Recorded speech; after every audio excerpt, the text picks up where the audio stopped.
Joe Biden has repeatedly criticized President Trump's coronavirus pandemic response, including the president's refusal to wear a mask, I see the disinfectant, dispensing faulty health safety guidance, and pushing to reopen the U.S. economy, even as COVID-19 infection rates continue to rise in some states. I think the federal government has abdicated any effective leadership role. The White House, at least, has abdicated that role. Biden, the former vice president who successfully led the Ebola outbreak containment efforts during the Obama administration, envisions a larger and more assertive federal role in combating the coronavirus.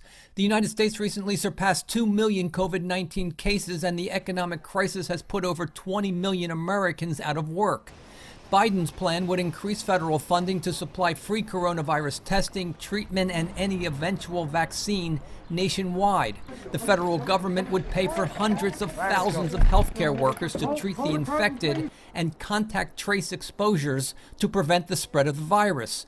It would also expand sick leave and unemployment benefits to all workers, including undocumented immigrants. People of conscience want to implement these programs because the way we take care of our fellow citizens, the pandemic has shown that we need to do that for the collective good, so that everyone's protected from the virus. Conservatives argue these measures would impose massive costs that would stifle an economic recovery. They believe Democrats will use the pandemic to permanently expand costly government health care programs and increase worker benefits. We should have a temporary and targeted relief to those who need it most, and not necessarily try to expand Washington's reach into all of our lives. The contrast between Trump's emphasis on reviving the economy and Biden's focus on making it safe to return to work is giving voters a choice on what has become a central campaign issue. Brian Padden, VOA News, Washington.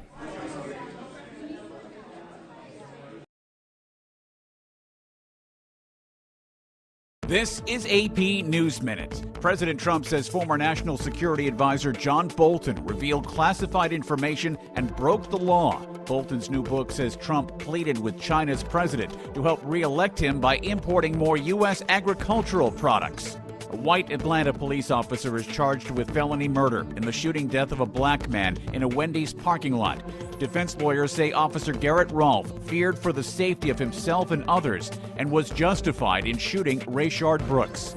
Arizona's governor says mayors can make face masks mandatory to stop the spread of the coronavirus. Governor Doug Ducey has been under pressure as the COVID-19 infection rate quickly rises in his state. Ferguson, Missouri has sworn in its first black mayor, Ella Jones. Ferguson became synonymous with the Black Lives Matter movement after a fatal police shooting in 2014. Ed Donahue, The Associated Press, with AP News Minute.